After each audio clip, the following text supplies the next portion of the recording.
Mais Éric, à quel moment ça peut se mettre à déraper? À quel moment le populisme, par sa manière de procéder ou par le système qu'il fabrique, se met à déraper? Le populisme, il y a des structures, je dirais, qui le caractérisent. Premièrement, le populisme fait appel à la culture, mais fait appel surtout aux valeurs morales. Il va toujours mettre les valeurs morales et la culture par-dessus la science, par-dessus une politique pragmatique. Deuxièmement, le populisme repose souvent sur une figure charismatique, un doer, quelqu'un qui est capable de faire des choses. Trump incarne. L'Amérique est enragée contre les intérêts économiques qui ont capturé le processus politique. Tous les sondages, tous les focus groups le montrent. Trump dit, personne peut m'acheter, moi j'achète tout le monde. Et moi je peux agir parce que je peux acheter les autres.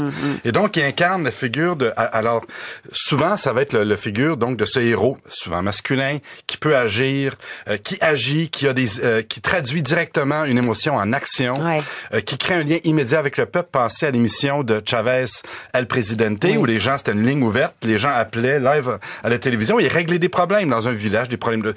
Alors ça créait ce lien direct.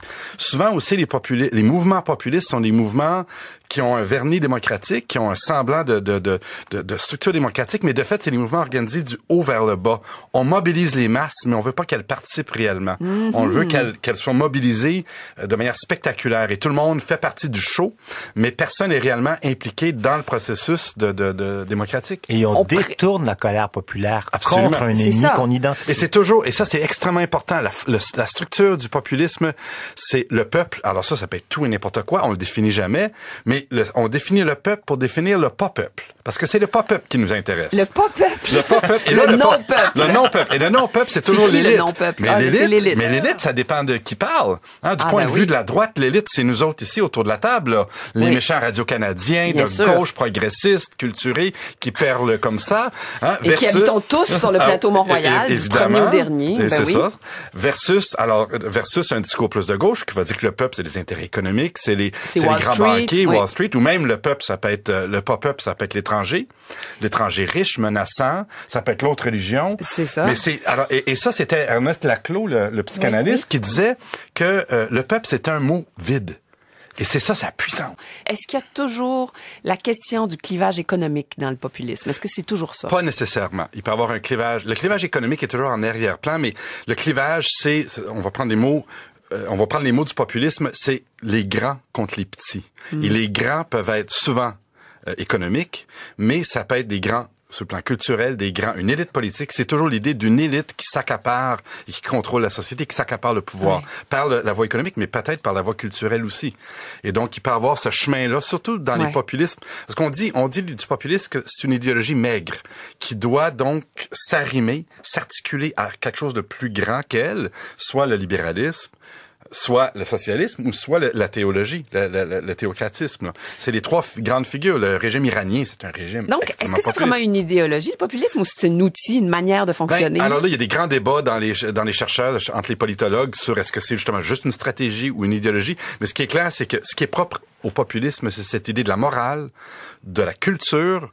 Et là, c'est fascinant parce qu'on s'inspire du common sense, du savoir ordinaire, de la culture commune. Le gros bon sens, les vraies affaires. Mais on le construit en même temps. C'est ça, le populiste va construire une certaine forme de gros bon sens.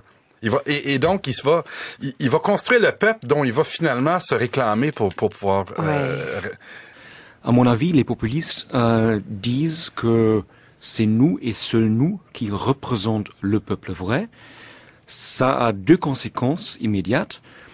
À l'échelle politique, on dit effectivement que les autres partis, les autres acteurs politiques ne sont pas légitimes. C'est toujours une idée morale. On dit ils sont corrompus, ils ne travaillent pas pour le peuple, ils travaillent pour l'Union européenne, par exemple.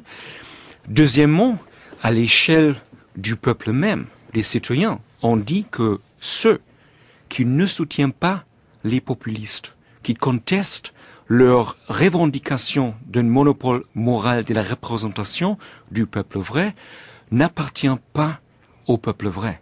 Alors, on met en question leur statut comme citoyen. Alors, on fait toujours deux exclusions en même temps. Et c'était très typique que, par exemple, Donald Trump disait en mai que la seule chose qui compte, c'est l'unification du peuple. et les autres gens ne comptent pas. Ça marche mieux en anglais parce qu'il disait unification of the people and the other people don't matter. C'est exactement cette exclusion-là. Et alors du coup, justement, vous vous interrogez, Jan Werner Müller, un défenseur démocrate du peuple, exemplaire aux yeux de certains, ne serait-il pas un populiste aux yeux de certains autres? Quand les clivages et les perceptions sont à ce point brouillés, à partir de quels repères élaborer une théorie critique du populisme? Si on les dit populistes, c'est d'abord parce que eux prétendent quand même incarner le peuple, Jan Werner Müller, et ont confisqué quelque part à leur avantage la cause du peuple. Est-ce qu'il y a danger dans ce kidnapping? On a tendance à dire que après tout, le populisme pourrait être un correctif pour la démocratie libérale, qu'après tout, peut-être il y a un lien entre le populisme et la démocratie directe. Mais c'est pas le cas. Parce que, comme on le voit très bien avec Viktor Orban, par exemple, après tout, on s'en fout du processus empirique. On ne veut pas vraiment un processus ouvert où on peut avoir un débat entre les citoyens et le résultat n'est pas déjà connu. Pour Viktor Orban, le résultat du référendum en Hongrie, c'était déjà connu. C'était une stratégie extrêmement manipulatrice. Les populistes, effectivement, commencent avec une image symbolique du vrai peuple. Après, on fait une déduction de la volonté authentique du peuple. Mais c'est tout à fait théorique. C'est pas un processus empirique. Question d'Antoine Mercier, pardon. Oui, puisqu'on en est aux définitions, peut-être voir la dimension historique du phénomène populiste. À quoi vous le rattacheriez? Est-ce qu'il y a eu des épisodes de cette nature précédemment au cours du 19e, 20e siècle et lesquels? Pas forcément. Évidemment, il y avait déjà pas mal de gens qui disaient effectivement c'est moi et seulement moi qui représente le peuple vrai. C'était le cas avec le fascisme, par exemple. C'était même le cas avec le totalitarisme. Alors justement, on pense à ça, mais en quoi ça serait différent, en quoi ça serait semblable? Parce que on peut pas dire ça veut dire que chaque populisme est aussi un totalitarisme. Non, c'est pas le cas. Avec le totalitarisme, on trouve aussi la mobilisation permanente de la société. On trouve la glorification de la violence. On trouve le racisme, tout ça. C'est pas nécessaire pour être populiste. On peut avoir des idées, des idéologies, si vous voulez, très différentes. C'est pas une question des contenus idéologiques. C'est justement cette revendication d'un monopole moral de la représentation du vrai peuple. Ça veut dire, on est toujours anti-pluraliste. Ça, c'est nécessaire. Ça, c'est aussi une menace pour la démocratie parce que, en démocratie, le peuple n'apparaît pas que au pluriel. Selon Habermas, par exemple, on ne peut pas nier les différences entre les gens. Cette idée d'un peuple complètement homogène, c'est un fantasme. Mais c'est précisément ça, c'est ce que les populistes utilisent pour déduire les choses comme Orban, par exemple. Vous définissez du coup le populisme de deux manières dans cet essai. Qu'est-ce que le populisme? Définir enfin la menace. Jan Werner Müller, vous estimez qu'il y a deux critères importants à retenir. Cet antipluralisme farouche, nous et seulement nous représentons le peuple véritable, avec ce grand détournement auquel on peut assister aujourd'hui, ce qualificatif populiste qui hier stigmatisait. Aujourd'hui, c'est parfois aussi une étiquette dont les dits populistes se flattent ou se revendiquent, comme avec Marine Le Pen. Encore récemment, le populisme signifie défendre le peuple et tout particulièrement les oubliés contre les élites. Et en somme, j'en suis fière, dit-elle aussi à travers ça. Autre critère selon vous, l'antidémocratisme. Vous soulignez l'ambivalence du peuple aux yeux des populistes, présenté comme actif de son destin, alors qu'en fait, pour les populistes, selon vous, il serait cantonné à un rôle beaucoup plus passif.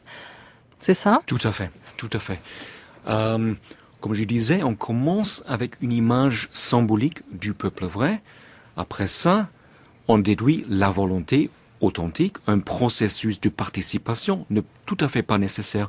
Si vous pensez par exemple à Berlusconi, évidemment, ce n'est pas nécessaire d'entrer dans la piazza, c'était seulement nécessaire de regarder la télévision, les chaînes de Berlusconi, si possible, mais la participation permanente n'était pas nécessaire, parce qu'on sait déjà c'est ce qui est la volonté authentique. C'est aussi le cas avec aujourd'hui Orban qui dit, 3 millions, on dit non aux réfugiés, et je sais déjà que les autres sont la majorité silencieuse. Mais évidemment, cette majorité ne parle pas. Dans ces cas-là, en fait, ils ont parlé parce qu'ils voulaient y invalider le référendum.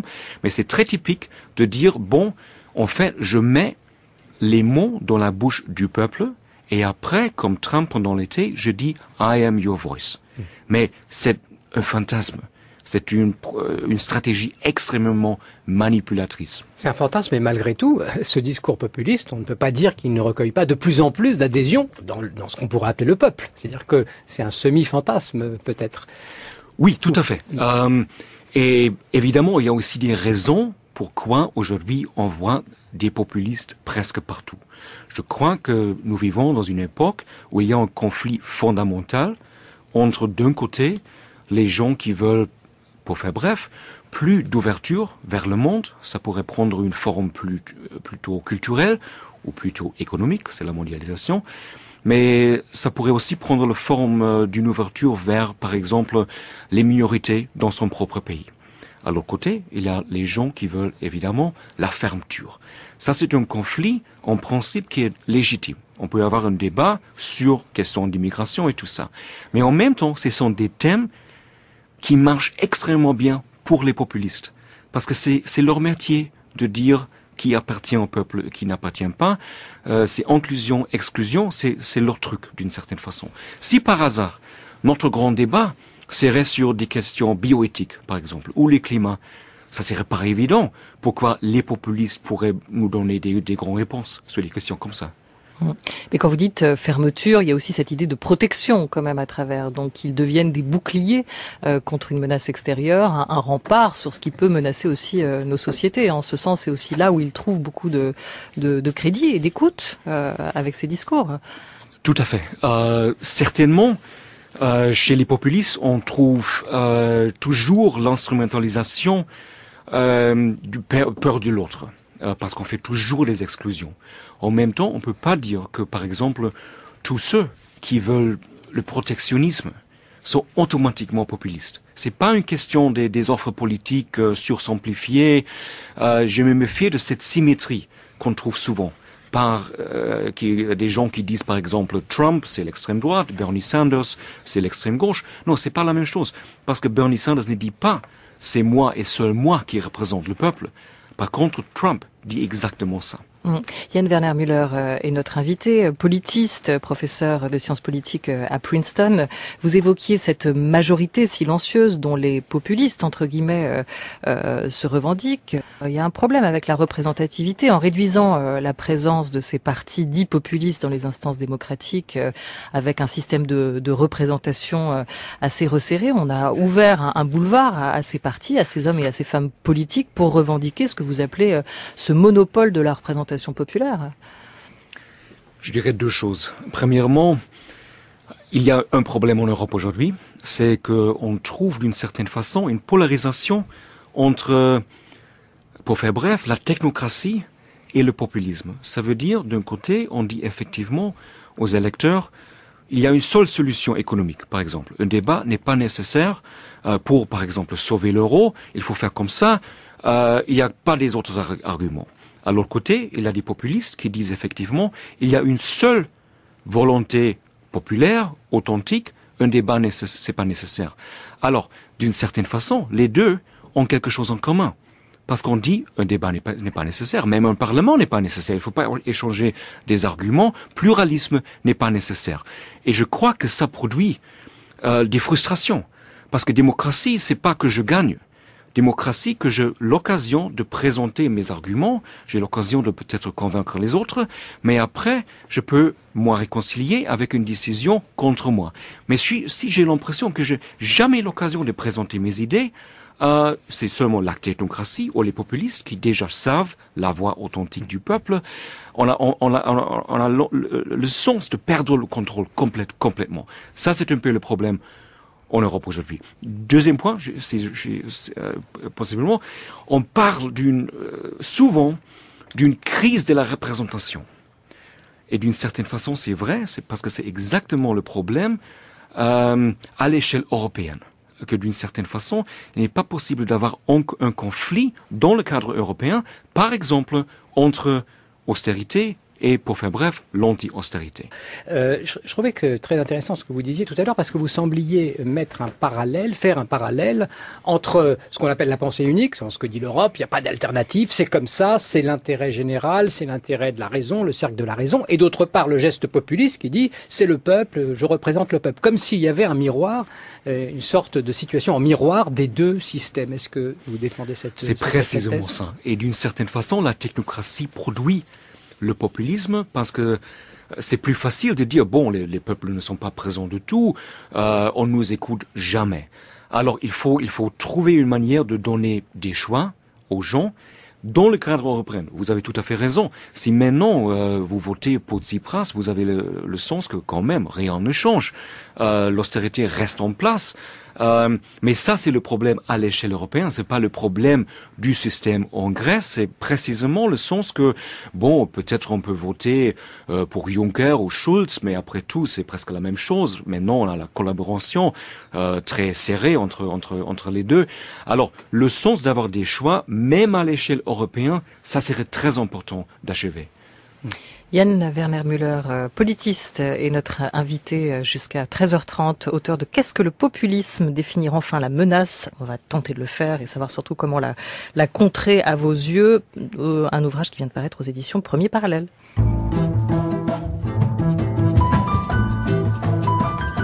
France Culture.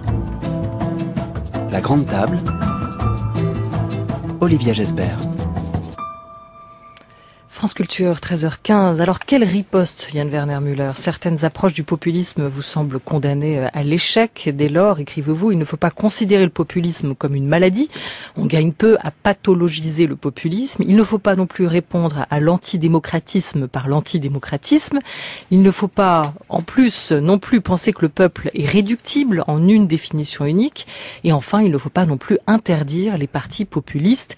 Ne pas enfin considérer que le refus de l'intégration européenne vaut populisme. Alors la question d'interdiction des partis populistes fait d'ailleurs et refait assez souvent surface, au risque peut-être de les victimiser.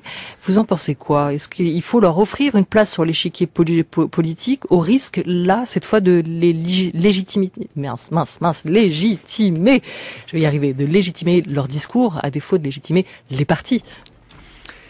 Évidemment, il n'y a pas les recettes simples. Quand même, je crois qu'il est assez clair qu'il ne faut pas répondre aux exclusions des populistes par une autre exclusion. L'ostracisation ne marche pas parce que ça confirme automatiquement les thèses des populistes. Les élites ne nous écoutent pas de tout, il y a des grands tabous, on ne peut pas faire un débat sur l'immigration et tout ça. Alors il faut entrer dans les débats, mais parler avec des populistes, c'est pas la même chose que parler comme des populistes. Il ne faut absolument pas accepter leur encadrement des problèmes. Si vous vous souvenez du slogan du FN pendant les années 80, 1 million de chômeurs, 1 million des immigrés. Évidemment, chômage, c'est pas une invention des populistes, mais il ne faut pas accepter leur manière de présenter les problèmes. Si on est dans un débat, je crois qu'il est très important de marquer des lignes rouges. Par exemple, on peut avoir un débat sur l'immigration. Mais si, par exemple, quelqu'un, un populiste, commence à parler de la théorie du grand remplacement, c'est très évident en Allemagne à ce moment-là que Angela Merkel est en train de remplacer le peuple allemand par des Syriens. Les démocrates doivent dire clairement aux électeurs, voilà, ça c'est plus normal. Ça c'est plus un débat normal dans la démocratie. Où sont les preuves pour cette théorie? Montre clairement, c'est ce que vous dites là, etc. Parce que j'ai au moins l'espoir qu'il y a pas mal de gens qui peut-être aiment bien quelques idées sur l'immigration, mais qui en même temps n'aiment pas le conspirationnisme, par exemple. C'est-à-dire qu'il ne faut pas aller sur le terrain de ce débat, il faut au contraire recentrer, expliquer en quoi ce débat, celui du grand remplacement, est une dérive, et pas essayer de lutter argument contre argument, c'est ce que vous nous dites, Yann Werner-Müller ? Oui, il faut marquer des lignes rouges clairement pour dire, bon, ça c'est plus une question des jugements politiques, des opinions politiques, c'est plus une question de pluralisme légitime, ça s'arrête là exactement. Ça c'est vrai pour on va dire l'immigration en général, le grand remplacement. Mais qu'est-ce que vous diriez dans ce débat que vous suggérez de faire avec les populistes, par exemple sur des arguments plus économiques ou des positions qui peuvent paraître populistes parce que le peuple veut ça et qui en fait sont simplement des positions qui sont très difficiles, contre lesquelles il est très difficile de discuter, d'apporter des arguments. Je crois que souvent on trouve qu'après tout, pour les populistes, la solution pour tous les problèmes, même les problèmes économiques, c'est l'homogénéité. Ça, c'est un peu leur promesse. C'est une promesse complètement fausse. Ça signifie quoi, l'homogénéité? Ça veut dire que, après tout, tous les problèmes, ce sont des problèmes identitaires. Si on a une nation homogène, si on fait des exclusions comme ci, comme ça, on peut résoudre tous les problèmes. Alors, c'est très clair qu'ils n'ont pas vraiment des offres économiques très convaincantes. En même temps, c'est aussi le cas que souvent, ils sont complètement divisés. On a un peu l'impression que le FN peut-être est un bloc, mais même le FN est très divisé. Il a des groupes différents. Et on peut montrer que beaucoup des idées simplement ne marchent pas. Bon, reprendre à son compte une partie des arguments des partis d'extrême droite, Yann Werner Müller, au motif de ne pas vouloir leur laisser préempter, s'accaparer certains concepts, certaines idées ou certains mots, comme le mot peuple, et comme le font aujourd'hui les Républicains. On entendait tout à l'heure dans le journal d'Antoine Mercier, l'ancien président, Nicolas Sarkozy, qui préconise de ne pas laisser le champ libre au Front National de Marine Le Pen. Quelles sont pour vous, comme riposte à cette menace que vous évoquez, les limites de la triangulation politique? Ça, c'est une bonne manière de faire? Bon, il faut pas copier les populistes parce que si l'original reste disponible, les électeurs se disent bon, l'original est là.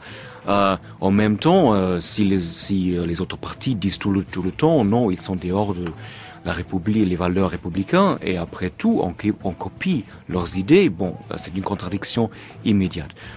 J'ajoute que quelquefois, il faut aussi ignorer les populistes. Et tout de suite, notre dernière partie, Caroline, avec notre invité Raphaël Liogier. Raphaël Liogier, sociologue des religions, professeur des universités à l'Institut d'études politiques d'Aix-en-Provence, et qui publie un livre pour lequel nous l'avons invité et pour lequel nous allons l'interroger avec vous, Antoine Mercier, et avec Pascal Horry, qui nous a rejoint. Bonjour Pascal. Bonjour Caroline. Ce livre, c'est Ce populisme qui vient, aux éditions Textuelles, et je précise tout de même que Pascal Horry, même si les auditeurs de France Culture le connaissent bien, est un historien qui a d'ailleurs beaucoup travaillé sur la construction du discours fasciste. On pense par exemple à un livre publié en 2003, il y a 10 ans maintenant, du fascisme chez Perrin.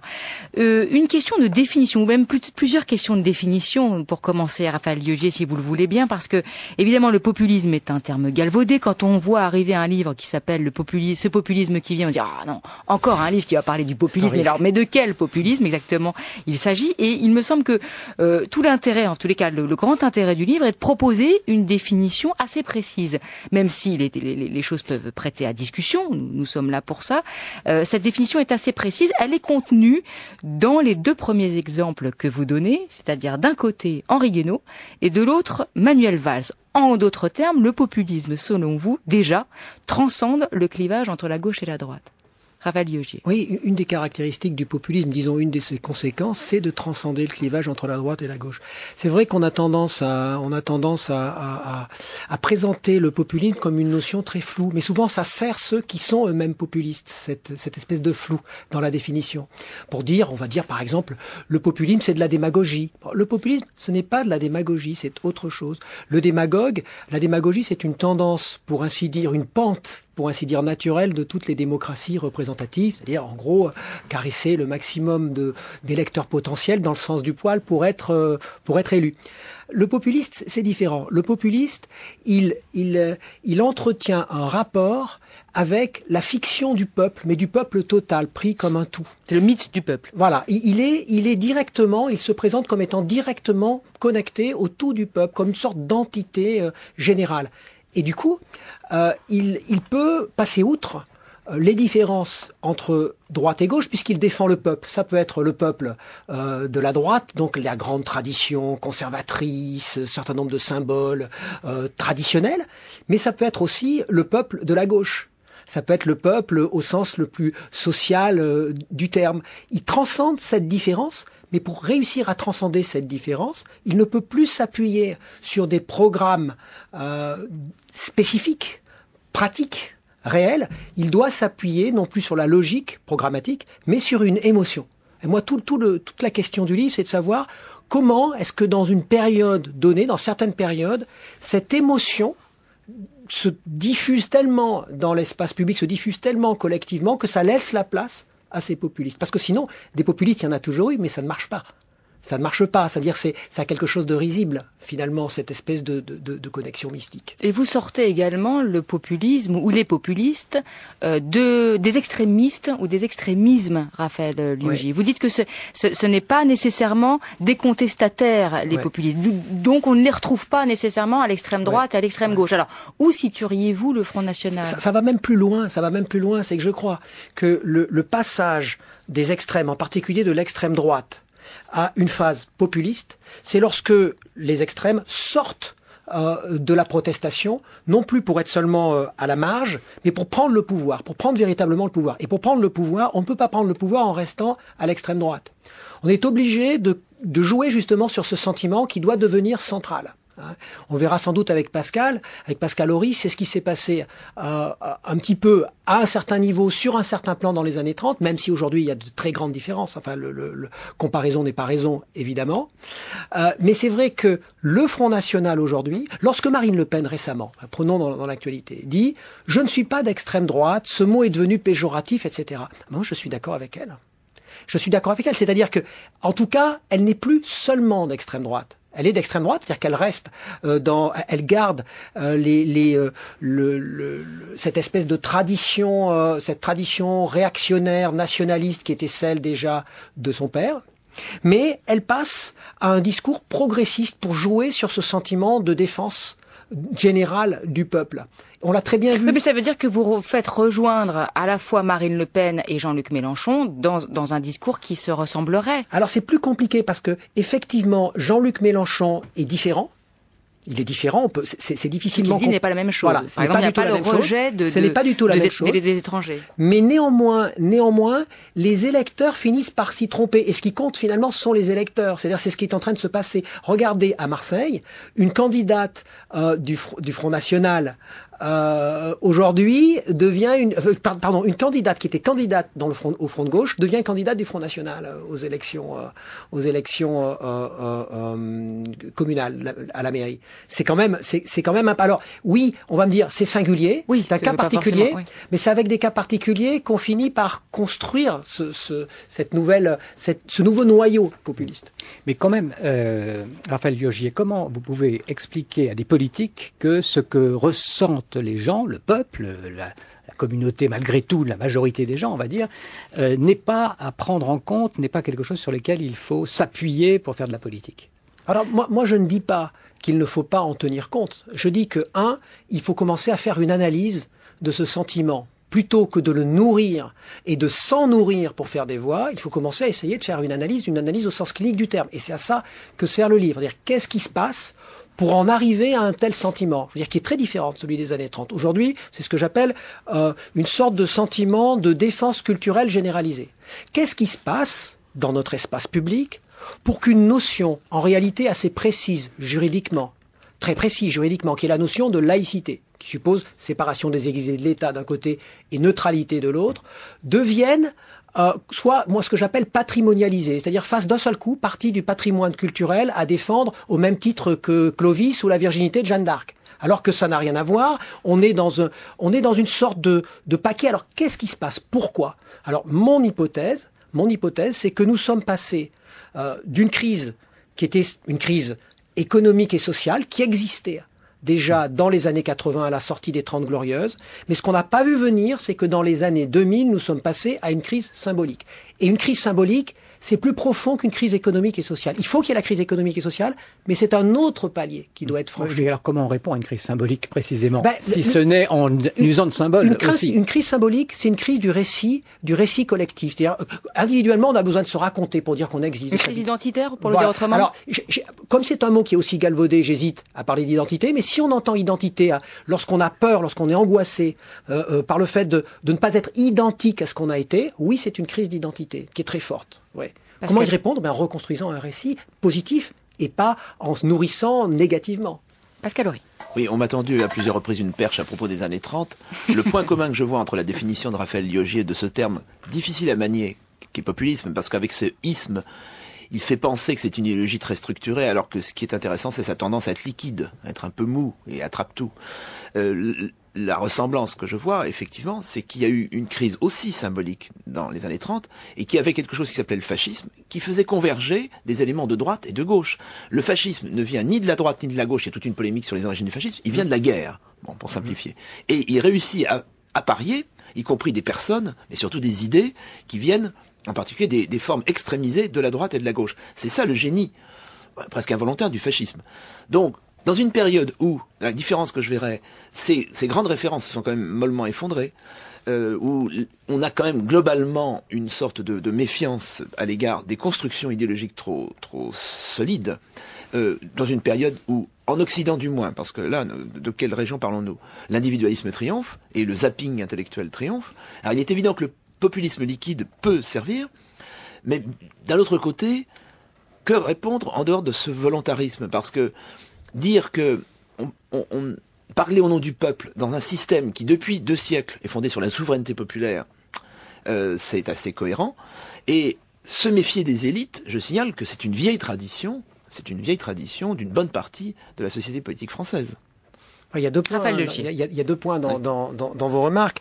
La première, c'est le populisme n'est pas une idéologie structurée, n'est pas structuré, et c'est ce qui fait sa force. C'est-à-dire qu'il est malléable, et c'est pour ça que je disais, il répond à un sentiment, et donc dissout toutes les logiques programmatiques au profit de ce sentiment, à l'intérieur duquel on peut tout mettre, c'est-à-dire des valeurs de droite comme des valeurs de gauche, tant que on est dans la logique de défendre quelque chose.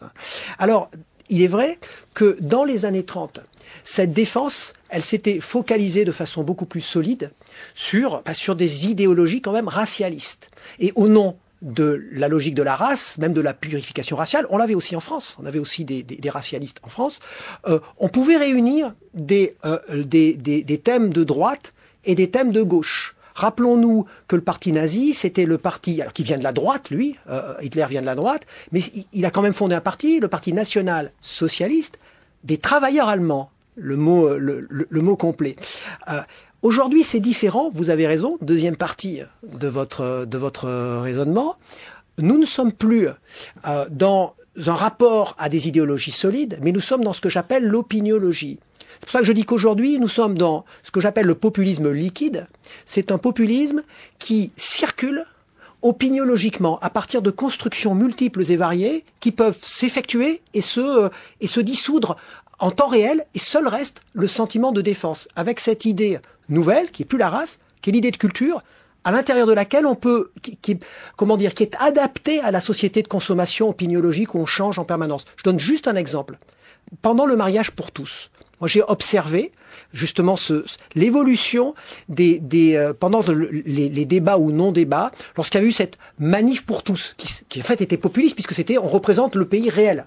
Le tous, cette espèce de quotidien. Bon, pendant cette période, on a vu une multitude de combinaisons opiniologiques qui se sont faites et défaites en temps réel, très rapidement. On a dit c'est le lobby homosexuel. Là, c'est un complot du lobby homosexuel. C'est banal. Bon. Mais on a vu ensuite, c'est un complot sioniste. Dieudonné. Mais ça s'est diffusé ensuite dans l'espace public. Pas le rapport. Et on a vu aussi, encore plus beau, c'est un complot du capitalisme néolibéral. Pourquoi? Parce que la gestation pour autrui, GPA, la fameuse GPA, créerait de nouveaux marchés. Et on a eu ça, se défaisant et se refaisant. Mais en définitive, le populisme liquide, et c'est ça qui est très dangereux, c'est ça que je veux essayer de montrer, il crée de faux antagonismes entre sionistes, anti-sionistes, anti-musulmans, pro, ce que vous voulez, etc. Ça se fait et ça se défait en temps réel, mais il reste une seule chose, l'idée qu'on a à défendre cette culture prise comme un tout, et en défendant cette culture prise comme un tout, on finit par justifier la corrosion de l'état de droit. Et c'est pour moi ça l'essentiel. Oui, effectivement, on comprend très bien ce que vous dites, c'est tout à fait intéressant. Simplement, je pose la question de savoir, le populisme, finalement, est-ce que c'est vraiment le problème? Est-ce que ce n'est pas l'opiniologisme, comme vous dites? Est-ce qu'il n'y a pas quelque chose à la racine, à la base, qui fait que sur ce terrain où nous sommes arrivés, se greffe le populisme? Je ne crois pas. Je vous dis très clairement, je ne crois pas. Une société qui est une société opiniologique par excellence, c'est la société américaine. C'est une société où on voit bien qu'on est dans la démonstration, pendant les campagnes électorales, par exemple. On est vraiment dans la politique du signe, comme disait Baudrillard, dans l'opiniologie, on suit l'opinion. Et donc là-bas, ça se passe pas pareil. Ça se passe pas pareil, parce que là-bas, les États-Unis, très clairement, il n'y a pas dans cette société une crise du récit national. C'est-à-dire, il peut y avoir des ennemis, par exemple les musulmans, il y a une peur des musulmans, mais ça se focalise dans certains lobbies, des lobbies néo-fondamentalistes, dans certaines classes politiques. Et les Tea Party, par exemple. Voilà, exactement, Tea Party, c'est clairement défini. En Europe, à mon sens, nous sommes en train de traverser une crise symbolique extrêmement profonde qui fait que ce populisme, il est présent partout. Par exemple, vous l'avez à l'UMP, au sein de la droite forte et de la droite populaire. Vous l'avez au Parti socialiste avec la gauche populaire. Je vous rappelle que les deux types d'ennemis de la gauche populaire, de ce mouvement qui est la gauche populaire, sont les mêmes que ceux que désigne Marine Le Pen, qui sont les mêmes que ceux de la droite forte. Qui sont-ils? 1. Les hordes ethno-culturelles, minorités ethno-culturelles, qui nous envahiraient. Et 2. Les bobos, c'est-à-dire les multiculturalistes héritiers de mai 68, sont les deux ennemis fondamentaux qui se seraient donné la main. C'est caractéristique de cette espèce de défense générale aujourd'hui. Vous ne trouvez pas ça aux États-Unis? Pascal Horry. Je pense qu'aux États-Unis, il y a des traces de crise, mais enfin, il faudrait en parler. parler. Mais une crise forte, des crises fortes. Mais je ne crois pas qu'il y ait une crise de la narration américaine à l'échelle où nous la connaissons aujourd'hui en Europe. Ça peut venir, mais je ne crois pas que ce soit le cas. On peut peut-être revenir sur un point que connaît bien Raphaël Liogier, qui est celui de l'islamophobie, parce que dans ce livre d'entretien, à un moment, il y revient d'ailleurs à plusieurs reprises, il dit bien que le juif d'aujourd'hui, c'est le musulman. Alors, pourquoi est-ce que on en arrive là? Alors je dis pas exactement ça. Je dis ça, oui, mais pas exactement ça. Dans l'autre sens, vous dites le musulman, c'est le juif d'aujourd'hui. Voilà. Non, c'est pas exactement ça non plus. C'est pas exactement ça non plus. C'est justement. On va savoir ce que c'est. Je tiens cette logique culturelle. Je dis dans les années 30 et puis ensuite même, on a vu là avec l'affaire Dreyfus et puis c'était le juif en tant que race. Et donc on pouvait critiquer, par exemple, le judaïsme en tant que culture, voire en tant que religion, en disant c'est la religion et la culture du juif. On trouve même chez Proust cette idée d'un certain nombre de caractéristiques culturelles qui découleraient de la race juive. On le trouve un peu partout. Aujourd'hui, c'est différent. Aujourd'hui, c'est à travers la culture qu'on peut se permettre éventuellement d'être raciste, puisqu'il n'est plus politiquement correct d'être raciste. Ça veut dire que, on va dire, moi, je n'en veux pas aux musulmans en tant que personne, c'est l'islam en tant que cette culture horrifique. Et bon, on pourra dire, c'est pas un hasard s'ils sont des Arabes, des Noirs, etc. Mais ça sera dans un second temps. Pourquoi? Parce que aujourd'hui, pourquoi est-ce que le musulman est pratique? Il est pratique pour 2 raisons essentielles. C'est qu'il permet de réunir dans son idéal type, dans son image, à la fois l'image du sarrasin ennemi multiséculaire de l'Europe chrétienne, donc il permet d'attirer contre le musulman les conservateurs, réactionnaires, vieux nationalistes qui veulent défendre Jeanne d'Arc, Clovis et autres. Et puis d'un autre côté, c'est aussi l'image de l'antimodernité. Le musulman ne serait pas féministe, le musulman ne serait pas, ce serait contre l'homosexualité, contre ceci, contre cela. D'où l'évolution du discours de Marine Le Pen qui veut réunir les deux en luttant contre l'islamisation. Elle veut expliquer à la fois, elle défend les valeurs traditionnelles, et à la fois, elle défend les valeurs de progrès et de modernité. Mais au niveau du sentiment. C'est pour ça que le musulman devient l'idéal type. On comprend bien les points communs que vous faites ressortir de droite, de gauche, d'extrême droite et d'extrême gauche, Raphaël Liogier. Cela dit, quels sont du coup les traits encore plus communs aux populistes et du coup au populisme que vous feriez ressortir? Vous en détachez 6 dans votre livre, mais j'aimerais vous opposer les 3 points que développait Jacques Rancière dans Qu'est-ce qu'un peuple, un livre qui est apparu à la Fabrique l'année dernière. Pour lui, il y avait 3 caractéristiques, il y a toujours 3 caractéristiques majeures du populisme. Il y a d'abord l'appel direct au peuple, là-dessus vous êtes d'accord manifestement.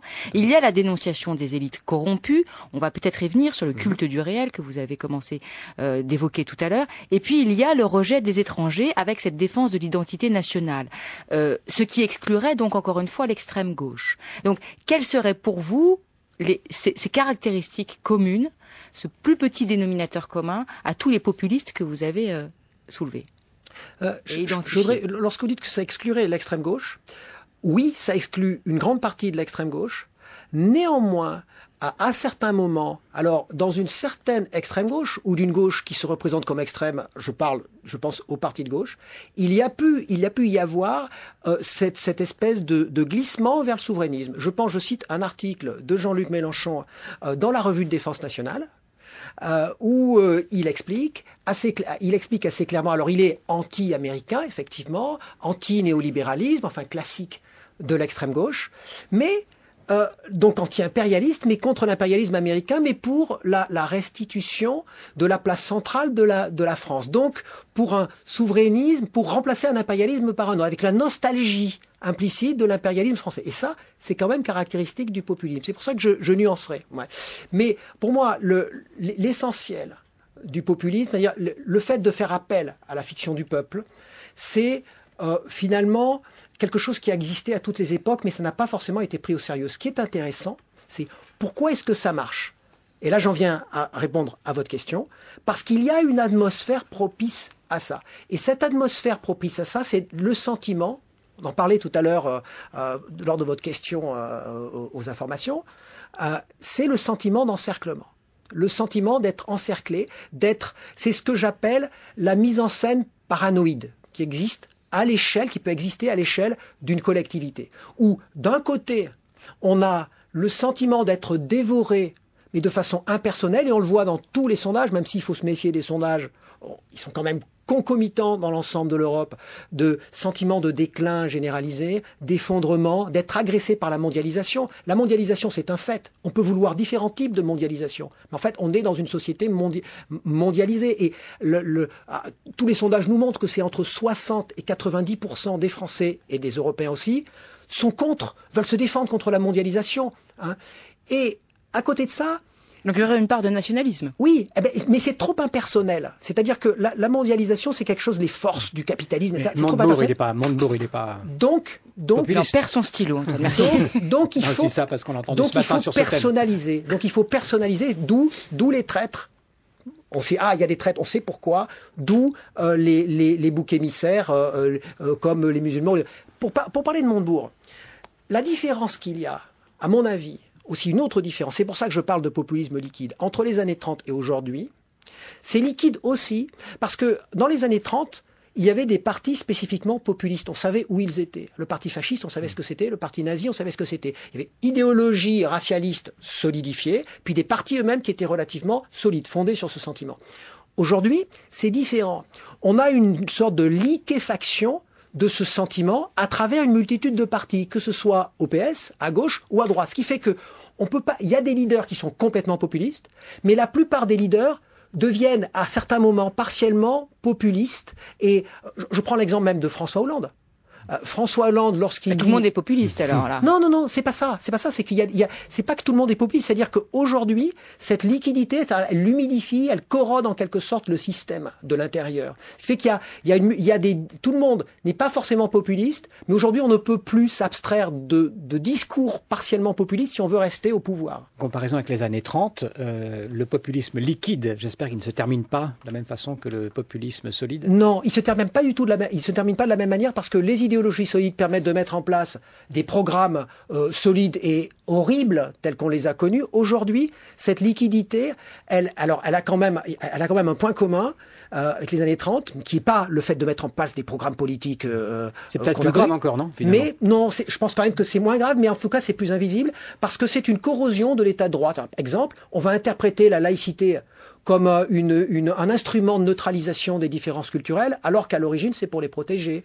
Puis, ça va être un petit peu comme ça. Si on pousse la logique à terme, quand même, ça nous amène si on pousse à une société la logique à terme, qui n'est pas forcément c'est un peu le cri d'alarme que j'essaye de pousser, c'est qu'on met en cause l'état de droit. On met en cause très clairement l'état de droit au nom de cette logique de défense culturelle, parce qu'on serait envahi, ce serait la guerre, comme disait Pascal Horry. Et donc, comme c'est la guerre, on peut se permettre de faire une justice un peu rapide.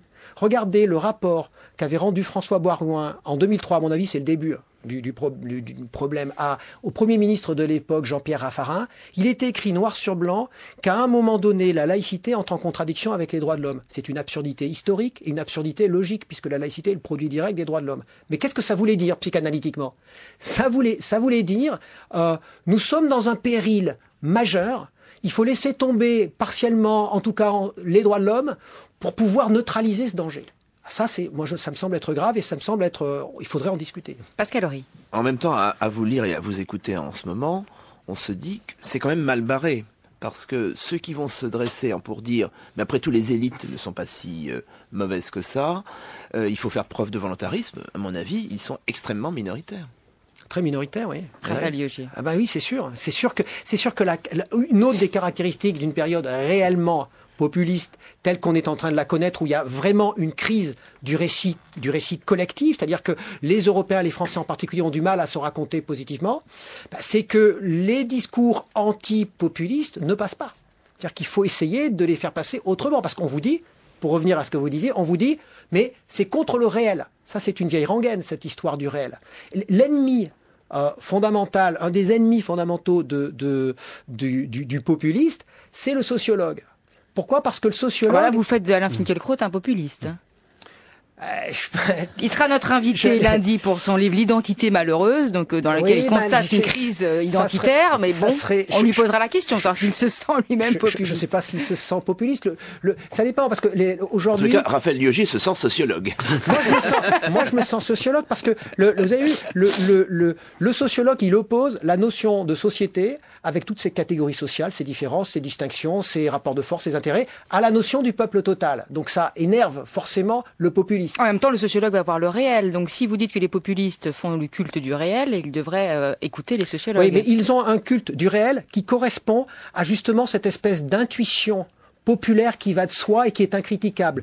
Prends l'exemple de l'euro. Marine Le Pen, elle nous dit, il y a une plus forte inflation depuis l'euro. Tous les indicateurs nous montrent que l'inflation...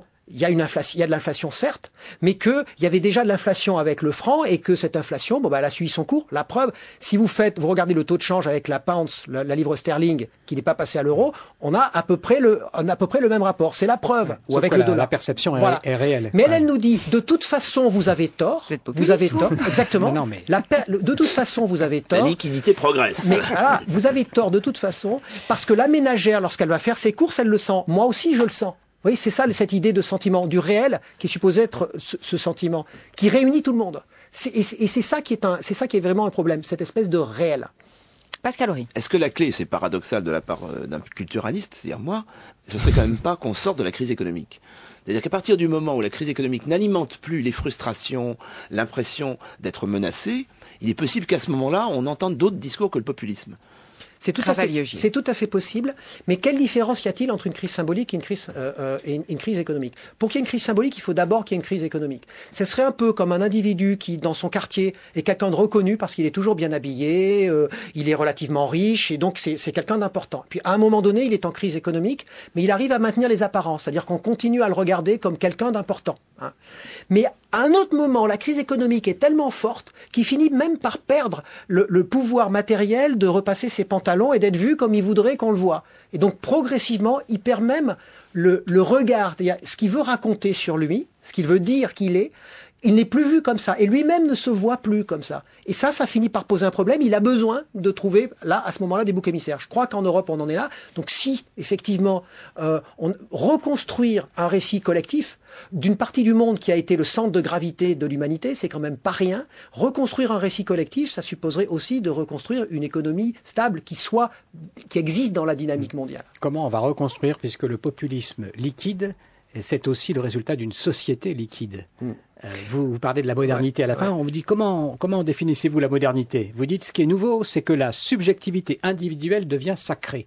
Ouais. Est-ce que vous pouvez nous expliquer ça ? Oui. Vous savez, modernité, ça veut dire quoi ? Modernité, ça veut dire que dans un même espace social, politique et juridique, différents modes d'existence peuvent s'exprimer parce qu'elles sont protégées. Ces modes d'existence sont protégés par le droit, elles sont respectées. C'est ce qui engendre les droits de l'homme, etc. Donc, c'est la subjectivité qui devient sacrée dans la mesure où elle ne met pas en péril la subjectivité de l'autre. Le populisme, c'est un renversement de cette subjectivité. qui devient la subjectivité du peuple tout ensemble, c'est-à-dire ce fameux sens commun du réel, qui se retourne contre la subjectivité individuelle, contre les individus. Moi, ça me paraît être fondamental. Je reviens pour terminer, si vous le voulez bien, Raphaël Iogé, aux premières questions que nous vous posions quant à la gauche et à la droite. Est-ce que constater l'émergence d'un populisme que vous avez défini, ça ne passe nécessairement par faire abstraction du clivage gauche-droite? C'est un point qui est peut-être le point le plus gênant, me semble-t-il, dans votre livre. C'est effectivement de dire, finalement, le populisme gomme la différence gauche-droite, à tel point que vous avez commencé à le dire au début. Oui, Marine Le Pen qui dit qu'elle n'est pas d'extrême droite, vous dites oui, je suis assez d'accord avec elle. Un certain nombre de vos collègues ne seraient pas d'accord avec vous, d'ailleurs sur ce point-là. Même si vous avez corrigé vous-même vos propos en disant elle n'est pas seulement d'extrême droite. Voilà. Exactement, c'est ça. Elle ne peut pas être que d'extrême droite. Pourquoi? Parce qu'elle n'est plus. Alors là, c'est là où justement je ne suis pas d'accord avec Rancière. Pour lui, le populisme est forcément protestataire. Pour moi, c'est exactement le contraire. C'est lorsque l'extrême droite ne veut plus rester dans une position protestataire et prendre le pouvoir. Donc elle doit jouer sur ce sentiment. Et pour se trouver au centre, elle a besoin d'être progressiste. Et pour moi, c'est ça le problème. Moi, je voudrais qu'on retourne à des vrais antagonismes, à des vraies oppositions, droite, gauche, programmatiques, voire même idéologiques, ce qui n'est plus le cas aujourd'hui. C'est ça le problème pour moi.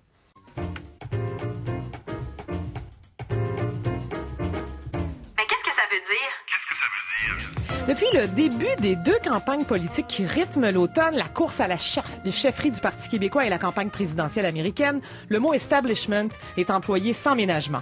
Par Bernie Sanders, rappelons-le, aux États-Unis, lorsqu'il qualifiait Hillary Clinton de candidate de l'establishment du Parti démocrate, par Donald Trump, faut-il le nommer encore une fois, pour dénoncer la candidature de Marco Rubio, candidat du Parti républicain, par Martine Ouellette, candidate à la chefferie du PQ, pour critiquer l'autre candidat à la chefferie du PQ, Alexandre Cloutier, qui, selon elle, serait le candidat de l'establishment du PQ. Mais que veut dire exactement le terme establishment et d'où vient ce mot? Pour en analyser les contours, nous retrouvons sur ce plateau Philippe Bernier-Arcan. Bonjour Philippe. Bonjour. Essayiste et auteur de La dérive populiste, notamment en 2013, et de Je vote moi non plus en 2009. Alors, d'où vient ce fameux mot à la mode, s'il en est un, depuis à peu près un an? D'abord, c'est un mot qui vient de la langue anglaise. Oui. Ça s'entend. On l'espère. Bien qu'il ait plusieurs sens en langue anglaise, il en a c'est-à-dire qu'il n'y en a qu'un seul en français, qui existe aussi en anglais. Oui. Il signifie l'ensemble des gens en place attachés à l'ordre établi. C'est le groupe dominant, celui qui a le pouvoir et qui défend ses intérêts. Il est souvent utilisé, voire toujours, de façon péjorative. Et c'est un mot qui, dans le sens qui nous intéresse aujourd'hui, a été popularisé par le journaliste britannique Henry Furley en 1950. Lorsqu'il parlait des espions, notamment. Il faut se remettre dans le contexte. En 1955, on est en pleine guerre froide. D'un côté, les régimes communistes, de l'autre, les démocraties occidentales. Et la guerre froide, c'est aussi l'âge d'or de l'espionnage. Alors, un peu comme dans les films de James Bond, la capitale britannique, Londres, donnait l'impression d'être un nid d'espions et d'agents doubles. Et justement, en 1955, un scandale d'espionnage secoue la Grande-Bretagne. 2 diplomates britanniques, Guy Burgess et Donald Maclean, qui étaient en fait des espions à la solde des Soviétiques, étaient soupçonnés d'avoir fait défection pour l'URSS. On apprendra plus tard que c'était effectivement des espions. Mais à ce moment-là, c'était surtout les parfaits représentants de l'élite britannique. Ils étaient tous les 2 passés par des collèges privés, diplômés de l'université Cambridge. On surnommera d'ailleurs leur groupe le Cambridge Piring. Ils étaient membres de clubs privés, diplomates au Foreign Office, etc. Alors, le journaliste Henry Furley, dans un article dans The Spectator, va dénoncer, avec un certain cynisme, que les amis et relations des 2 diplomates les ont protégés durant des années. Protégés de l'attention médiatique, protégés des autorités. On se retrouvait donc face à ce qui était présenté comme une élite intouchable. Et pour décrire ce réseau d'amis et de relations, le journaliste utilisera le terme d'establishment. Donc, c'est la première fois qui, dans le langage, associé à ce qui est en train de se passer dans la campagne électorale américaine et dans la course à la chefferie du PQ, le mot establishment est associé à quelque chose de péjoratif. Quelque chose de secret aussi, d'opaque, quelque chose de secret, puisque c'est une des caractéristiques de l'establishment. Il est invisible et discret. On ne sait pas qui c'est, en fait. Il n'y a pas de statut légal, il n'y a pas de statut officiel. C'est pas sur la carte d'affaires. Hein? C'est pas sur la carte d'affaires. Establishment. C'est pas un titre, il n'y a pas de carte de membre. Donc, en ce sens-là, il se différencie de l'aristocratie. Puisque l'aristocrate a un titre qu'il acquiert à la naissance. Oui, comme Adélaïde de Clermont-Tonnerre. Par exemple. Dont on parlera au club de lecture. Ça se différencie aussi de ce qu'on appelle en russe la nomenclatura. Parce que dans la nomenclature, on pouvait savoir qui en faisait partie, puisque c'était initialement la liste de membres des amis du parti ou des camarades dignes de la confiance du Parti communiste en Union soviétique. Alors, qu'est-ce que c'est que l'establishment? Si on se fie à cette définition-là, ce sont des gens bien connectés, proches du pouvoir, dans les coulisses du pouvoir même, qui se connaissent les uns les autres, qui sont souvent allés dans les mêmes écoles et qui se protègent entre eux. Donc, c'est cette impression qu'il y a une certaine élite qui a des privilèges entretenus par un réseau de relations plutôt discret. Oui. Donc, c'est mystérieux. On ne sait pas qui en fait partie. Ça fait référence aussi à une certaine lutte des classes sociales sur laquelle tablent certains politiciens plus populistes, par exemple. Donald Trump, c'est certainement son cas. Là. Et on va le retrouver à la fois à gauche comme à droite. Oui. Parce que on va opposer l'establishment au peuple. Et en créant cette opposition-là, on peut permettre parfois, par phénomène d'identification, de rendre une idée ou un individu plus populaire. Et le bel exemple qu'on a vu récemment, vous avez commencé la description comme ça, c'est l'élection présidentielle américaine. Oui. Donc, évidemment, dans le cas de Trump, c'est Marco Rubio qui joue le candidat de l'establishment. Dans le cas de Bernie Sanders, c'est Hillary Clinton qui représente l'establishment du Parti démocrate. Et on le voit encore aujourd'hui, Hillary Clinton représente toujours la candidate de l'establishment face à un Donald Trump qui joue le rôle du candidat anti-establishment. Oui, pourtant, c'est lui le milliardaire, en tout cas autoproclamé des deux, bien qu'elle soit très riche elle aussi, pour d'autres raisons, certainement. Est-ce que c'est par mimétisme que Martine Ouellette va prendre exactement le même terme pour critiquer Alexandre Cloutier? Elle dit c'est le candidat de l'establishment. Est-ce qu'elle fait du mimétisme? Ah, ça, je sais pas si elle fait ça devient un mot à la mode en politique. Là. Mais ça devient un mot à la mode. Et ce qu'on remarque surtout, c'est que c'est flou. C'est-à-dire que ça que j'allais dire, c'est qu'on ne sait jamais à quoi ça fait référence. Non. Quand on parle de l'establishment du PQ, on se doute qu'il y a Bernard Landry. Oui, on se doute. Mais qui autour de Bernard Landry? Oui. Mais c'est justement, c'est flou. Alors, si Hillary Clinton en fait partie, au nom de quelle raison Donald Trump n'en ferait pas partie? Et voilà. Donc, on remarque et même Bernie Sanders. Ou Bernie Sanders. Bien sûr. Donc, par rapport à la définition initiale, on remarque que tout le côté élite privilégiée semble de moins en moins important. Mais ce qui reste, ou stigmatisé, c'est ça qui est intéressant. C'est sûr que c'est stigmatisant, on veut s'en dissocier. Oui. Mais puisqu'on ne peut pas dire clairement qui en fait partie, puisqu'on n'arrive même pas à prouver que ça existe vraiment, bien souvent, on a l'impression que l'establishment, ça relève du fantasme du populiste. Et l'establishment, c'est la cible idéale pour les populistes parce que c'est flou, parce que c'est vague. On se doute que ça existe sans pouvoir identifier qui en fait partie. Nicolas Titley. Mais j'ai l'impression qu'il y a eu un glissement de sens, puis on l'utilise maintenant comme un synonyme de statu quo. En fait, que les gens qu'on accuse d'appartenir à l'establishment, c'est les gens, c'est la vieille garde, alors que les gens qu'on leur oppose sont les gens qui vont justement brasser des idées nouvelles. Trump, c'est ce qu'il dit. Moi, j'arrive comme un taureau dans un magasin de porcelaine, là, puis je casse tout, mais c'est ça. Et je représente ne suis pas l'establishment. Réellement la population. Je ne suis pas établi au sens propre du terme. Exact. Ogden. Ça me semble en effet très abstrait, mais j'ai l'impression qu'il y a juste quelqu'un qui est réellement dans l'establishment qui sait qu'il est dans l'establishment. Dans le sens que il y a des personnes qui le savent, qui le sont. Là, je veux dire, j'ai l'impression aussi qu'être dans l'establishment, c'est avoir le pouvoir de faire des choses que la plupart des gens ne peuvent pas faire. De tirer des ficelles dans l'ombre aussi. Il y a ça. Ça implique ça, ce mot-là. Ça implique ça, mais on dit tirer des ficelles dans l'ombre. Les gens ne savent pas qui fait partie de l'establishment. Oui. Donc, on est un peu dans cette impression de on nous cache tout, on nous dit rien, que chantait Jacques Dutronc. On sait que l'on nous cache quelque chose sans que l'on sache ce que l'on nous cache. On est donc dans la suspicion. Ah oui. Et c'est cette impression. C'est la théorie du complot, encore une fois, qui continue de faire rage. Évidemment, c'est très propice aux théories du complot. Oui, bien sûr. Alors, Philippe Bernier-Arcand, nous allons placer les références des ouvrages qui ont évidemment nourri cette réflexion autour du mot establishment sur notre site web. Merci beaucoup d'être avec nous aujourd'hui. Il n'y a pas de quoi. Le mot de la semaine. Et c'est vous, Chloé Leprince, bonjour. Bonjour Caroline, bonjour à tous. Difficile à vrai dire de lire un article sur la présidentielle américaine sans voir figurer Trump, candidat anti-système, celui qui prend à revers l'establishment. Et donc, cette semaine, vous avez cherché l'origine du mot establishment. Oui, c'est le terme qui revient le plus au sujet de Donald Trump, anti-establishment. Alors, si ça vous évoque un souvenir de fin de XXe siècle, Caroline, c'est normal. En France, c'est Jean-Marie Le Pen, qui partage d'ailleurs pas mal de figures rhétoriques populistes avec Trump, qui a beaucoup usé du mot establishment, ou sa version francisée, établissement. Il semble que la stratégie de rassemblement du gang de l'établissement l'ait emporté avec gang d'ailleurs... de l'établissement, c'était au municipal de 95. L'analyse du discours frontiste montre que Le Pen, en fait, parle d'establishment dès les années 70. C'est une béquille lexicale qui ancre le FN dans son positionnement d'outsider par rapport aux autres partis. Le terme revient, en fait, dans les années 50. C'est Henry Fairley qui l'exhume dans l'hebdo britannique The Spectator en 55. Définition: toute la matrice des relations officielles et sociales à l'intérieur desquelles le pouvoir est exercé, c'est-à-dire pas seulement le pouvoir institutionnel. J'ai dit exhume parce qu'en fait le mot date du 19e siècle, sous la plume du philosophe Emerson, qui emploie le premier ce dérivé du vieux français pour désigner les pouvoirs établis.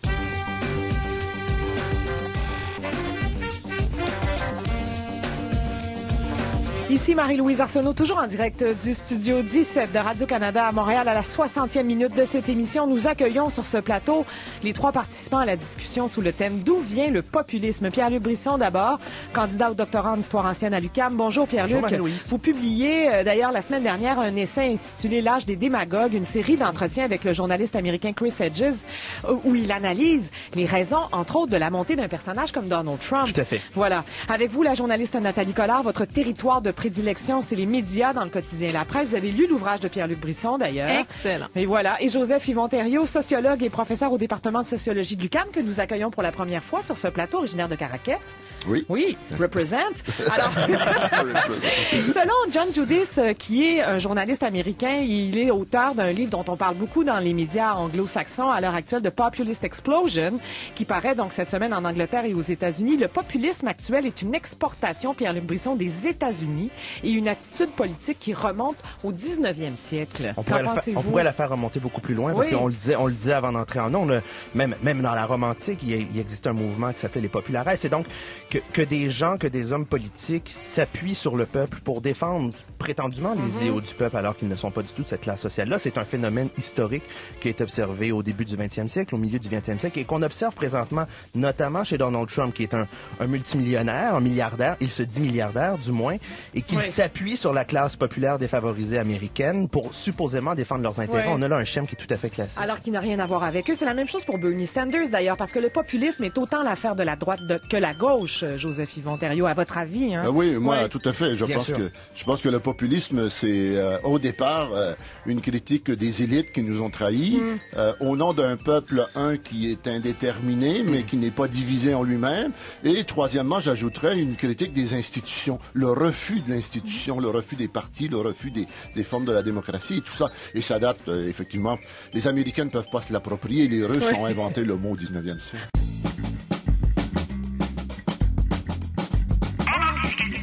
Le G20 a mis en garde vendredi dernier a émis une mise en garde vendredi dernier, contre la montée du populisme anti-mondialisation dans une référence à peine voilée au protectionnisme défendu par le candidat républicain à la Maison-Blanche, Donald Trump. La tendance, a-t-on dit, à un profond populisme anti-mondialisation, a incité des politiciens à utiliser un certain discours dans leur campagne afin de tenter d'obtenir des voix, selon le ministre chinois des Finances, Liu Jiwei. Alors que lors de son discours à l'ONU, le 20 septembre dernier, Barack Obama a lui-même émis une mise en garde contre la montée en puissance du populisme, appelant à prendre en compte les frustrations dont il se nourrit et à ne pas succomber à un capitalisme sans âme, et que plusieurs ouvrages autour du populisme paraissent coup sur coup cet automne, dans The Populist Explosion du journaliste américain John Judis, dont il était question dans un long et excellent article du Guardian il y a quelques jours. Et qu'est-ce que le populisme de Jan Werner Müller, qui paraît en France cette semaine? Nous vous proposons la discussion sous le thème suivant: d'où vient le populisme, en compagnie de la journaliste Nathalie Collard, votre territoire de prédilection. Je le disais en ouverture de deuxième heure, et les médias dans le quotidien La Presse. Joseph Yvon-Thériault, vous êtes sociologue et professeur au département de sociologie de l'UQAM. Et Pierre-Luc Brisson, candidat au doctorat en histoire ancienne à l'UQAM. Vous publiez vous-même un essai ce mois-ci intitulé L'âge des démagogues. C'est une série d'entretiens avec le journaliste américain Chris Hedges, où il analyse, entre autres, la montée en puissance d'un personnage comme Donald Trump. D'abord, qu'est-ce que c'est le populisme? Attachons-nous à le définir d'abord. Si on voulait en livrer une définition très simple et très succincte, on pourrait dire que le populisme est un courant politique ou un mouvement ou un type de discours, du moins, qui s'appuie sur le peuple prend la défense du peuple, et un peuple, comme le disait le professeur Thériault, qui est indéfini, indéterminé, qui prend la défense du peuple pour s'opposer à une élite. Cette élite-là, elle peut être politique, elle peut être aussi économique. Dans le cas du populisme de gauche, je pense que Bernie Sanders en a livré un très bon exemple aux États-Unis. Ça, c'est intéressant parce que lui, dans son discours, il s'attaquait à ce qu'il disait, ce qu'il nommait comme étant l'establishment. Le fameux 1% dont il a parlé durant tout le long de la campagne à la primaire démocrate. Alors, on voit que d'une part, on avait un populiste de droite qui sévit encore, qui est Donald Trump, qui pointait les élites politiques de Washington qui sont supposément corrompues, déconnectées, etc. Alors que de l'autre côté, il y avait Bernie Sanders qui partageait sans doute dans une certaine mesure ce constat-là, mais qui lui pointait l'élite financière, ce qu'il appelait le 1%, qui était la cause notamment de la crise économique de 2008 et de l'explosion de la bulle spéculative. Il pointait aussi la collusion qu'il y avait entre les élites politiques et les élites. Bien sûr. Il y avait une critique aussi des élites de Washington. Oui. Et l'establishment de parti. Et il y avait une critique du Parti démocrate qui avait pas su tenir compte de ça, et donc il y a une critique j'ajouterais qu'il y a une critique de l'institution aussi. Je veux dire, les mouvements populistes, parce que ce qu'on décrit là, l'anti-establishment, le peuple, etc., c'est les éléments fondamentaux de la démocratie. Je veux dire, la démocratie, elle est fondée sur l'appel au peuple contre les pouvoirs minoritaires, et donc on peut pas définir le populisme uniquement comme ça. Le populisme, c'est quelque chose de plus que ça. C'est quelque chose qui est une radicalisation de la démocratie, et qui dit que les institutions de la démocratie elles-mêmes ont failli à représenter le peuple réel, et que là, il y a un leader quelque part qui nous dit, moi, je vais vous représenter. Oui. C'est des mouvements par séquence, vous le disiez en ouverture de deuxième heure. Pierre-Luc Brisson, vous faites d'ailleurs remonter le populisme à Jules César, rien de moins. Oui, j'en donne un exemple caricatural, mais en effet. Mais c'est intéressant quand même de voir que c'est par séquence, souvent après des crises. Bon, les politiciens, donc, sont responsables du populisme. Nathalie Collard, les journalistes, certainement aussi. Ben, en fait, toutes les institutions qui détiennent un certain pouvoir, et moi, j'ajouterais à la définition qu'on faisait tout à l'heure, il faut qu'il y ait l'ingrédient de la colère aussi, ou de la frustration, en tout cas, parce que on peut bien surfer sur le peuple, mais il faut qu'il y ait une insatisfaction de sa part, une colère, l'impression qu'on se fait, qu'on est lésé, qu'on nous dit pas les vraies choses, puis c'est ça. Oui, on arrive après une crise majeure, crise économique, crise de la corruption, la fraude.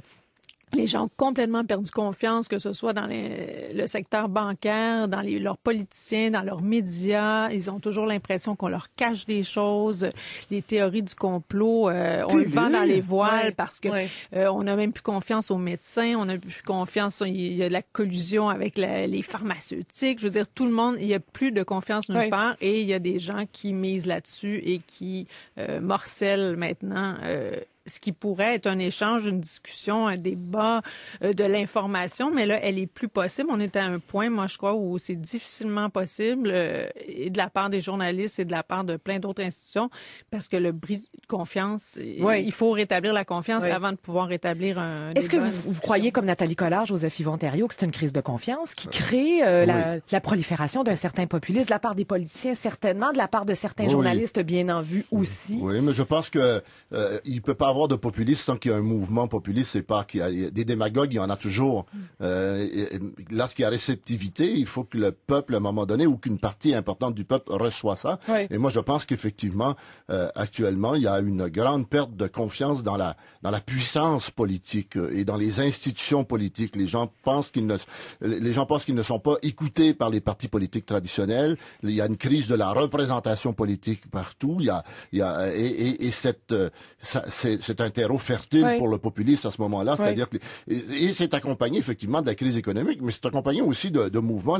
Les mouvements populistes contemporains sont largement anti-mondialisation, comme vous le disiez tout à l'heure, parce qu'ils ont le sentiment que la mondialisation a enlevé à la fois les acquis à la classe populaire, les acquis traditionnels de l'État-providence, mais leur a fait perdre aussi leur pouvoir sur les politiciens, le pouvoir sur les institutions. Je veux dire, donc la critique que les populistes font de l'immigration, la critique que les populistes font de la mondialisation, c'est toujours lié à une critique que le peuple a perdu une certaine représentation qui gérait leur vie quelque part, qui avait un nous quelque part, qui était capable de se gérer, et qu'aujourd'hui, surtout les classes moyennes, on dirait, qui étaient les privilégiés de l'État-providence, ont le sentiment un peu partout que on a perdu ça. Ben, d'abord, elles disparaissent aussi statistiquement, les classes moyennes, dans le contexte économique actuel.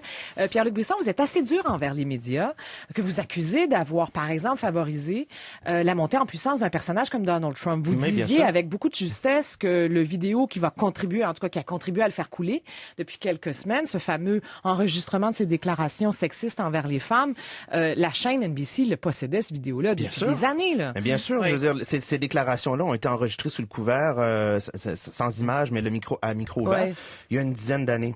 Et là, on va me faire croire, là, soudainement, là, que cette vidéo-là a passé sous le radar pendant 10 ans, mais que là, soudainement, à un mois du scrutin, il y a quelqu'un dans la boîte à NBC qui a allumé. Non, bien sûr, on l'a laissé courir, on le cite dans les entretiens que j'ai menés avec Chris Hedges.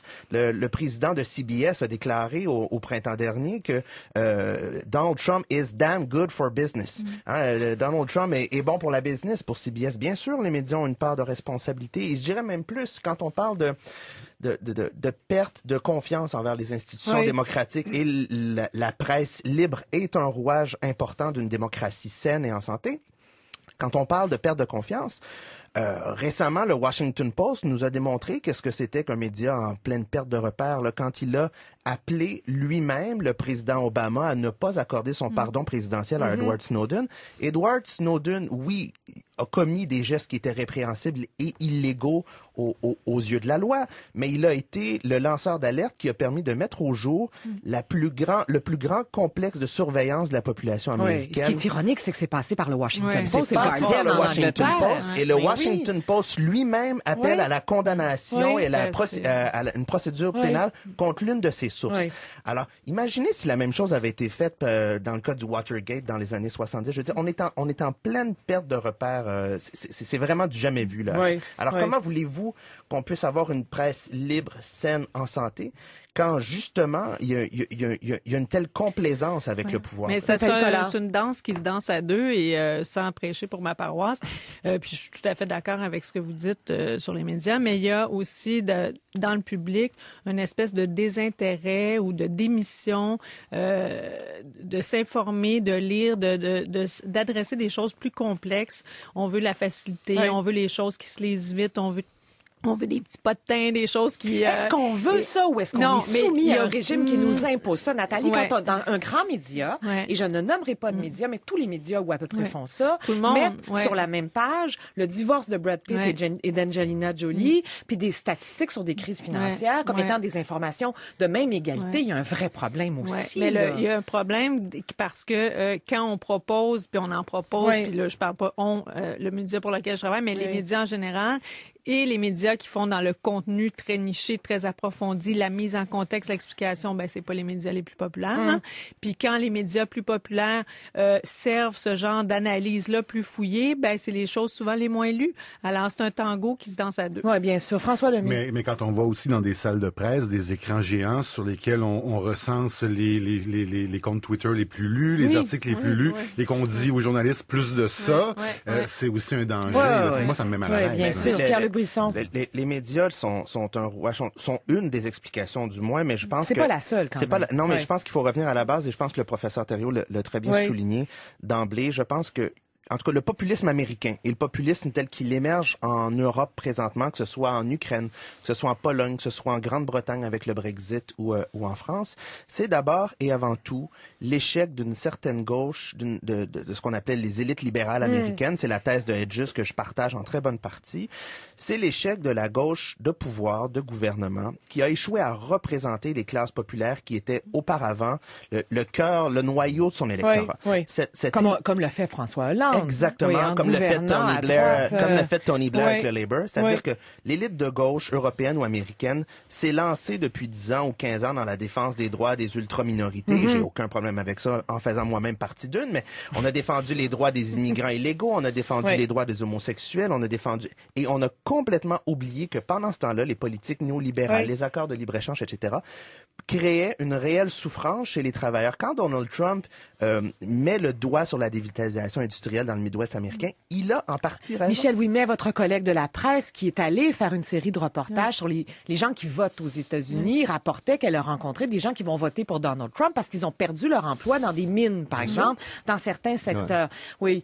Oui, Joseph Yvon-Thériault. Effectivement, il faut penser. C'est une désaffectation de la gauche actuellement, aussi, à votre avis? C'est une désaffectation de la gauche, mais on dirait des élites en général, parce que la droite aussi, là, je dirais, le populisme, il est contre les élites de droite que contre les élites de gauche. Il se situe pas totalement sur le même terrain. Oui. Vous dites que c'est un fuck-tout, vous. C'est-à-dire que l'expression fuck-tout, c'est ça, c'est une expression très populaire. C'est pour ça, cette expression était dans la rue à Montréal durant le printemps érable. Oui. D'ailleurs, vous dites que le printemps étudiant, c'était un mouvement populiste qui refusait l'institutionnalisation, qui condamnait toutes les institutions, je veux dire, qui passaient devant une banque puis qui lançaient une pierre. Je dirais, donc il y avait un refus de l'institution, un refus de l'intégration dans les partis politiques traditionnels et une espèce de trahison des élites. Donc moi je veux dire que le populisme est devenu un mot, une condamnation actuellement. C'est devenu un mot péjoratif, alors que ça nous fait pas bien comprendre ce qu'est le populisme, parce que il y a un malaise dans la population que les partis politiques et que les institutions politiques ont pas pu capter dans les dernières années. Et c'est ça qui a fait monter le populisme. Disait qu'il y a un écart de plus en plus grand entre les élites, leur mode de vie, leur mode de pensée et la réalité de la majorité de la population. Si on dit que ces gens-là ont rien compris, qu'ils sont des imbéciles, je veux dire, on répond pas à un vrai malaise. Et moi, je pense que le malaise, c'est cette idée que on a le sentiment d'avoir perdu contrôle sur nos vies, et que ce sentiment-là, les populistes ou les démagogues l'exploitent, mais que le sentiment est là et c'est un vrai malaise. Oui, Pierre Le Brisson. La posture populiste en soi n'est pas dangereuse. Je suis assez d'accord. Là où le populisme devient dangereux, c'est quand il est justement harnaché par des démagogues comme Donald Trump, ou plutôt que de poser de réelles propositions pour j'allais dire adresser, mais c'est un anglicisme, mais adresser les problèmes de la population américaine. Faire face. On détourne, oui, faire face. on détourne l'attention pour stigmatiser justement les groupes minoritaires dont je parlais tantôt, qui ont obtenu l'attention de la gauche institutionnelle. C'est pas un hasard si Donald Trump présentement a détourné l'attention sur, par exemple, les Américains de confession musulmane. C'est pas un hasard si Donald Trump a détourné l'attention sur les immigrants illégaux et les Mexicains. Et donc, le danger, c'est quand le populisme fait le lit de la démagogie pour stigmatiser des segments de la population plutôt que de proposer une réelle transformation politique. On prend beaucoup l'exemple de Donald Trump et il a des petits frères, des petits cousins, des petites cousines dans un territoire comme le Québec, dans un territoire comme le Canada. Nathalie Collard, pourquoi on a l'impression qu'on nous prend pour des imbéciles quand on nous parle de cette façon-là? Ben, c'est parce qu'on mise beaucoup. Il y en a chez qui ça résonne quand ils entendent ces messages-là. Puis je pense que, comme on disait, la colère de l'homme blanc en colère, là, c'était déjà au cinéma dans les années 80. Suzanne Faloudi en parlait dans un livre les années 90. La chute des emplois manufacturiers, tout ça, ça fait longtemps que ça gronde puis que ça. Mais le populisme, il mise sur quoi? Il mise sur la peur, il mise sur l'ignorance, il mise sur la peur de l'autre, la peur de l'immigrant, la peur de la pauvreté. C'est aussi l'échec des systèmes d'éducation, là. Tout à fait. L'échec d'un certain filet social aussi. Puis c'est le refus de la diversité, c'est le refus de la nuance, de la complexité. On vit dans une société sacrément compliquée et où on peut pas, c'est pas vrai qu'en 350 mots, on peut régler le sort du monde là, dans une colonne. Alors, ça demande un effort. Encore une fois, je reviens au mot effort. Oui, qu'on veut plus faire non plus, ou moins qui est difficile à faire, qui est souffrant, puis qu'il faudrait faire pour justement s'éloigner de ces espèces de généralisations qui font mal à tout le monde finalement. Est-ce qu'on est dans une époque chouette et heureuse? Et non, pas du tout. On est dans une époque difficile ces temps-ci où il y a plus d'échanges entre les groupes, entre les sous-groupes, entre les classes sociales, tout ça. Alors, où les gens sont de plus en plus convaincus d'avoir raison aussi tout le monde a dans raison, leur propre et territoire. on peut pas présenter un point de vue contraire parce que c'est certain qu'on a un plan caché ou on fait nous-mêmes partie de la théorie du complot. D'ailleurs, le troisième débat qui aura lieu ce soir sera encore certainement, je pense qu'on peut le prévoir, un autre exemple de cette fameuse polarisation parce que les deux candidats, là, Clinton et Trump, ils se parlent pas là. Non, il y a pas d'échange. Là, on est vraiment vraiment dans l'exemple aussi de Trump qui fait appel aux populistes, qui refuse d'ailleurs le parti républicain même, qui est pas un vrai conservateur. Qui refuse le principe même des élections telles qu'elles vont se tenir, là. Et Hillary Clinton qui est la représentante de ce qu'on appelle l'establishment classique de Washington, etc. Mais moi, je voudrais ramener cette idée que on sera probablement dans une époque où le populisme reviendra de plus en plus, parce que on est dans une époque d'hyper-individualité, et une époque individualiste, c'est une époque qui a tendance à dire je me connais moi-même et je refuse les institutions d'une certaine façon, et le populisme est agrémenté. Donc il faudra que nos institutions politiques, que nos partis politiques trouvent une façon d'appréhender ce sentiment-là, parce que on peut pas juste le rejeter. Et on peut pas dire ils ont tort. C'est le très grand danger qui nous guette, là. Oui, parce qu'on joue sur la perte. Le populisme joue beaucoup sur la perte des privilèges, la perte des pouvoirs, la perte d'une sécurité financière et territoriale qu'on avait avant puis qu'on n'a plus parce que les méchants immigrants nous envahissent. Mais on joue beaucoup sur la perte. Puis là, il y a le collectif qui est où là-dedans? C'est moi j'ai perdu, moi j'ai plus mon travail, moi j'ai plus ma maison, et on mise là-dessus. Et c'est la démocratie même, Pierre-Luc Brisson, qui est en train de s'éroder aussi. Oui, et quand on le voit avec les sommes astronomiques qui sont investies par l'entreprise privée dans le processus électoral américain. Mais je pense que le très grand danger qui nous guette maintenant, c'est que puisque Donald Trump, visiblement, en tout cas, il y a de fortes chances qu'il ne remporte pas la Maison-Blanche, espérons-le. Le danger qui nous guette, c'est que les élites politiques et les élites libérales américaines, à la victoire d'Hillary Clinton le 8 novembre, disent « Ça y est, le dossier est clos, on a réglé la situation, Donald Trump n'est pas rentré à la Maison-Blanche », alors que les problèmes, il y aura quand même 40 millions d'Américains qui vont avoir voté pour Donald Trump, presque 40% de l'électorat. Les problèmes qu'il aura mis en lumière, eux, vont continuer de perdurer dans le temps, et c'est là que va se poser les vrais enjeux, les vrais défis, parce qu'on sera pas à l'abri ensuite de la montée d'un autre démagogue dans 4 ans. Bien sûr. Alors, l'âge des démagogues, votre série d'entretiens avec Chris Hedges, Pierre-Luc Brisson est publiée chez Lux Éditeur. On va évidemment placer les références des principaux ouvrages dont le thème est le populisme et qui paraissent coup sur coup cet automne en anglais et en français sur notre site web. Nathalie Collard, Pierre-Luc Brisson et Joseph Yvon Thériault, merci beaucoup.